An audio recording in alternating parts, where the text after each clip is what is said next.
अभी कल की ही बात है, कोई मेरे से टकराया तो वो कह रहा था कि सर बहुत डर लगता है। मैंने कहा डर काहे को लगता है भाई? कहता सर मेहनत तो कर रहे हैं लेकिन पता नहीं है रिजल्ट मिलेगा नहीं मिलेगा, कब तक मिलेगा। तो मैंने उसको एक राजा की कहानी सुनाई, आपको भी सुनाऊं। एक राजा नाव में अपनी पत्नी के साथ कहीं जा रहा था और रास्ते में अचानक तूफान उठने लग गया, इतना भयंकर बवंडर तूफान कि नाव एकदम धपड़ धपड़, अब डूबे तब डूबे। तो राजा की पत्नी एकदम घबराने लग गई, डरने लग गई, अब क्या होगा भैया, हिल रहे हैं ना है तो। और राजा को देखा तो आराम से बैठ करके मुस्कुरा रहा है, तूफान को देख के मुस्कुरा रहा है। तो पत्नी बोली आप मुस्कुरा कह रहे हैं, तूफान है, कुछ कीजिए, मर जाएंगे, मर जाएंगे दोनों। तो राजा ने अपनी मयान से तलवार निकालते हुए पत्नी के गर्दन पे रख दिया, तलवार पत्नी के गर्दन पे। तो पत्नी मुस्कुराई। तो राजा ने बोला तुम्हें डर नहीं लग रहा तलवार से? बोले जब आपके हाथ में तलवार है तो डर कैसा, आप तो मुझसे प्रेम करते हैं, आपसे मुझे नुकसान थोड़ी हो सकता है। तलवार उसने वापस मयान में रखा और पत्नी को कहा बस यही चीज इस तूफान के संदर्भ में भी समझो। ये तूफान कौन लेके आया है? भगवान लेके आए। और भगवान कभी भी हमारा बुरा नहीं कर सकते। जो आदमी भगवान से सच्चा प्रेम करता है ना, उसे भगवान से डरने की जरूरत नहीं है, उसे भगवान की दी हुई चीजों से डरने की जरूरत नहीं है। विश्वास रखो।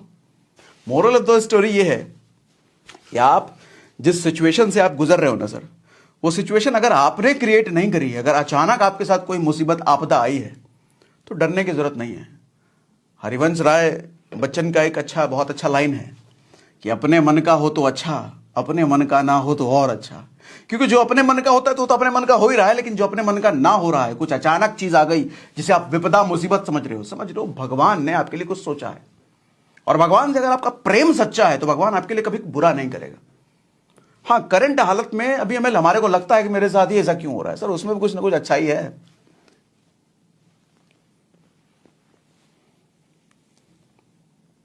आज की जनरेशन ना ईएमआई वाले आईफोन की जनरेशन है। खुद के कंधों पर जिम्मेदारी उठाने की ताकत नहीं, लेकिन हाथ में आईफोन जरूर लेकर के घूमेंगे। और वो आईफोन ईएमआई पे लेकर के, आईफोन चमकाते हुए। वैसे तो पास में लोहे का कवर चढ़ा के रखेंगे, लेकिन कहीं आज में लड़की वड़की गुजरते हुए देखिए तो कवर उठा करके फोन में रख लेंगे और चमकाएंगे हेलो, और वो 3 कैमरा दिखाएंगे आईफोन का। नालायक कहीं के। और वही लड़की को थोड़ी इंप्रेस कर लिया आईफोन फोन दिखा करके, कुछ दिन वो छोड़ के चली जाएगी, क्योंकि तुम्हारी असलियत तो उसको पता चली जाएगी कि ईएमआई पे लेके आया है। और कुछ लोग तो दूसरे का आईफोन उठा करके लाते हैं चमकाने के लिए। फिर कहोगे लड़की बेवफा निकली, छोड़ के चली गई। अरे लड़की बेवफा नहीं है, तुम साले गरीब हो, औकात नहीं उसको घुमाने फिराने का। कभी देखा है किसी की जमींदार की गर्लफ्रेंड उसको छोड़ के चली गई? अरे पैसा है उसके पास, उसको कैसे छोड़ देगी? ताकत है, शक्ति है, लोग दुआ सलाम करते हैं, जहां भी लेके जाता है लोग सलाम करते हैं उसको। तुम फटीचर, तुम्हारे पास औकात नहीं, और ईएमआई वाला आईफोन चिपकाओगे। लड़कियां बेवकूफ है आज के टाइम में। मुझे बड़ा दया लगता है, जरा गुस्सा भी आता है इन आज के लौंडो लपाड़ों को देख करके। आईफोन के पीछे पागल पड़े। और वैसे भी कुछ रिश्ते भगवान खुद खराब करता है ताकि तुम्हारी जिंदगी खराब ना हो। इस बात को समझो जरा। जब तक दूसरों को आकर्षित करने वाली हरकतें करते रहोगे ना, कुछ नहीं कर पाओगे। दुनिया उससे आकर्षित होती है जिनसे उनका मतलब निकलता है। पैसा कमाओ, रुतबा बनाओ, कल लोग अपॉइंटमेंट लेकर के तुमसे मिलने आएंगे और साथ में काजू बर्फी अलग से लेकर के आएंगे।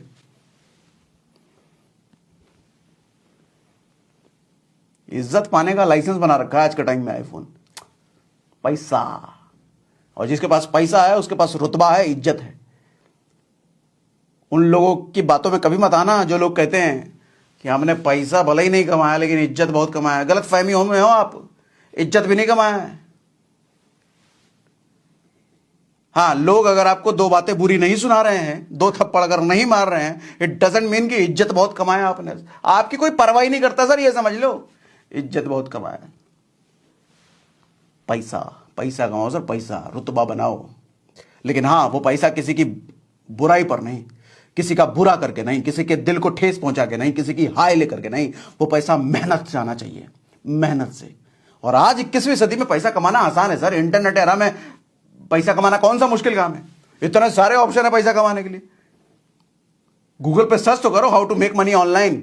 1000 तरीके मिलेंगे आपको पैसा कमाने के। फिर भी आदमी कोई निकम्मा बन के रोता रहता है कि मेरे पास पैसे नहीं है, पैसे नहीं, मेरे हालात खराब है, मेरे मम्मी पापा गरीब हैं, मैं तो गांव में रहता हूं। अरे ऐसे आदमी को मन करता है लपड़ मार मार के मुंह सुझा दिया जाए इस आदमी का। और सब है इसके फोन में। इंस्टाग्राम पे रील देखने के लिए इसके पास सब डेटा है। इंस्टाग्राम पे रील देखेगा, उठपटांग वीडियो देखेगा ये, लेकिन ये नहीं सर्च करेगा कि how to make money online. Search तो करो।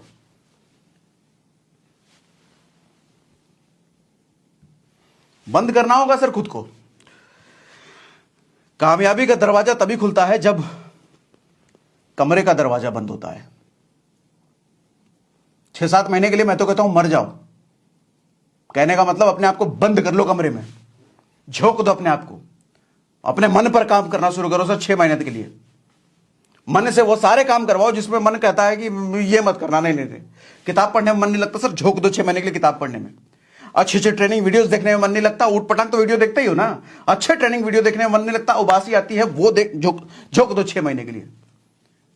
भगवान ने अपने आप को 14 साल के लिए झोंका था, राम ने, तब जाके वो भगवान बने। तुम 6 महीने झोंक लो ना यार।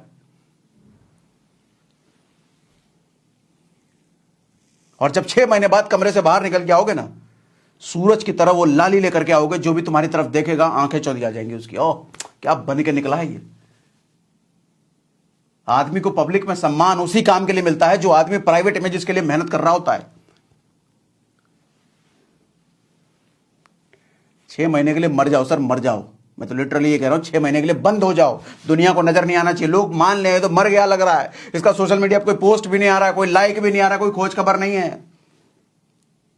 और जब 6 महीने बाद जिस तरीके से चमक के निकलोगे ना, तुम्हारी जो आभा होगी अंदर से, जो दिमाग बिल्कुल बदल चुका होगा, जो मन एकदम चट्टान की तरफ मजबूत होकर निकला होगा, सर दुनिया कहेगी ये नया आदमी कहां से आया है, ऐसा तो था ही नहीं पहले। और वैसे भी कहते हैं कि अगर लक्ष्य के लिए काम कर रहे हो ना, तो आपको कागचेष्टा बको ध्यानम स्वान निद्रा अल्पहारी गृह त्यागी होना चाहिए।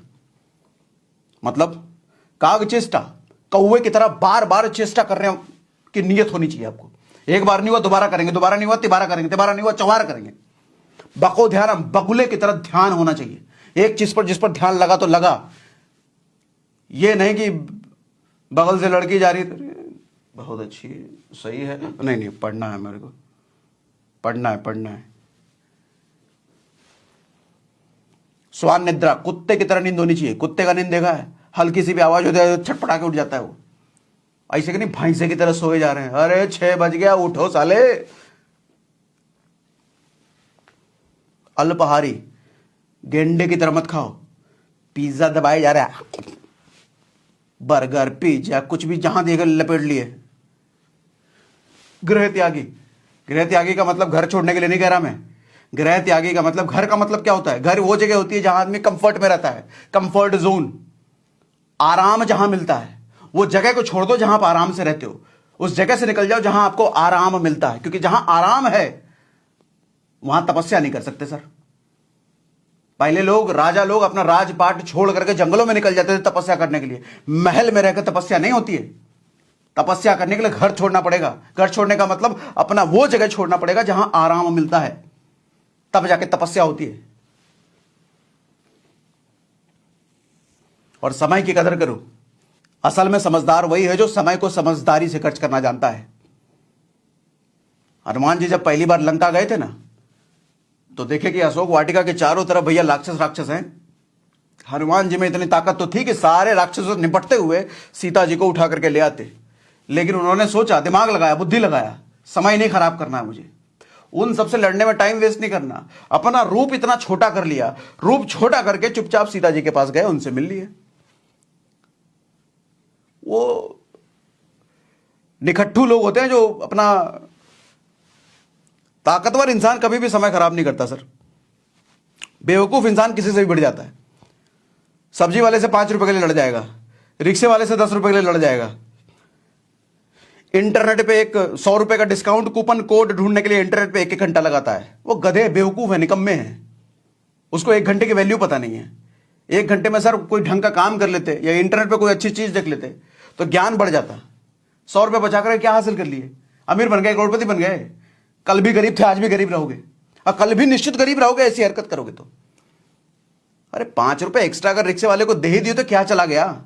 10 रुपए एक्स्ट्रा अगर सब्जी वाले को दे ही दिए तो क्या चला गया? वो सब्जी वाला कौन सा तुम्हारा 10 रुपए जाने से कौन सा तुम गरीब हो गए, लेकिन उसका भला जरूर हो गया।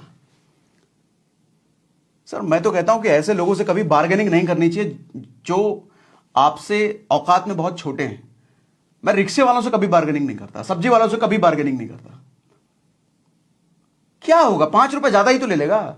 100 रुपए चीज है, वो 110 रुपए ले लेगा, 105 रुपए ले लेगा। रिक्शे का भाड़ा 50 रुपए बनता है, वो 55 रुपए ले लेगा, 60 रुपए ले लेगा। उससे मैं बर्बाद थोड़ी हो जाऊंगा, लेकिन उसका भला जरूर होगा और आत्मा को एक शांति मिलती है कि मैंने इसके साथ नहीं किया। अरे नेगोशिएशन करना तो जाके अंबानी के साथ करो। 100 करोड़ की डील है, वो कह रहा है 125 करोड़, 90 करोड़ देंगे। इसी से डील में नेगोशिएशन कराओ ना, वहां दिमाग लगेगा।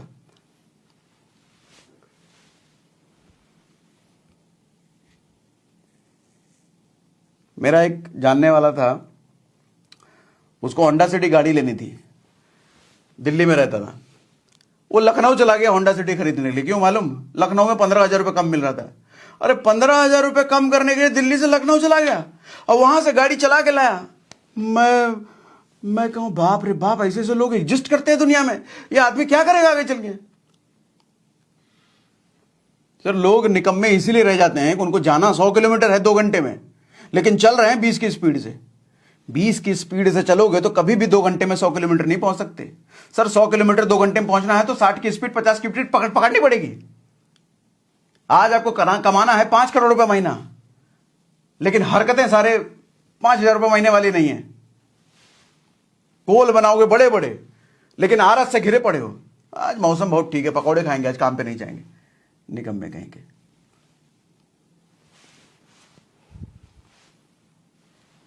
आप निकम्मे क्यों रह जाते हो मालूम?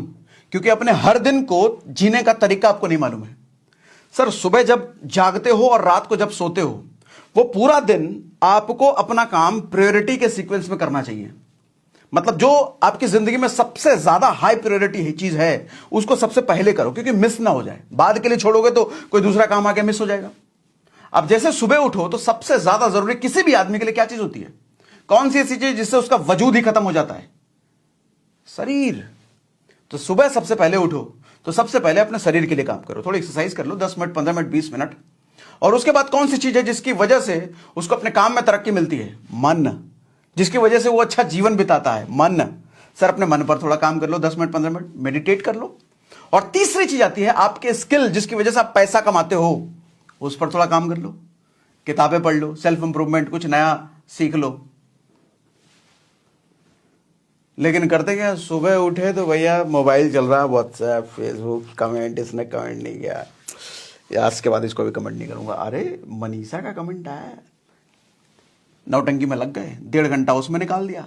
उसके बाद तुम जाओगे फ्रेश होने के लिए, फिर किसी का फोन आ गया, बतौलेबाजी में लग जाओगे, फिर कोई घर पे आ गया, फिर कुछ हो गया, पता चला ना तुमने शरीर के लिए समय निकाला, ना मन के लिए और ना स्किल के लिए। और कहोगे सर हमारे पास टाइम नहीं मिलता, बहुत काम रहता है पूरे दिन। कौन सा काम कर रहे हो तुम?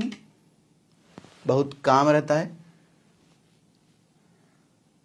सर। 24 घंटे आपके पास भी, 24 घंटे प्रधानमंत्री के पास भी। वो देश चला रहा है, तुम्हारे से तुम्हारा घर नहीं चला पाया।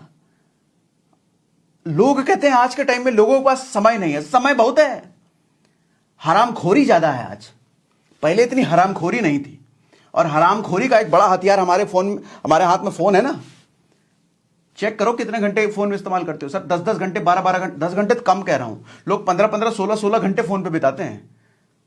समय कम नहीं है आज के टाइम में। आज के टाइम में हरामखोरी बढ़ गई है लोगों की, पहले इतनी हरामखोरी नहीं थी। ब्रूसली 1 इंच खड़े, 1 इंच मालूम कितना इतना होता है? 1 इंच, 1 इंच दूर खड़े आदमी को पंच मार करके गिरा देता था।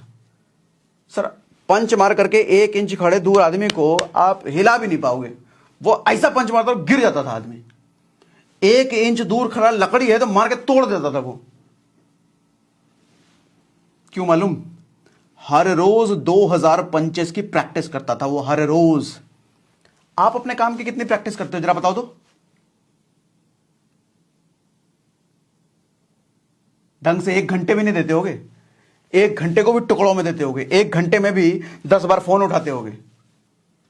तो कहां से महारत हासिल होगी, कहां से तुम्हारी मानता होगी? फिर इंसान जब दर्द की सीमाएं पार कर लेता है ना, तभी दुनिया में उसकी जय जयकार होती है।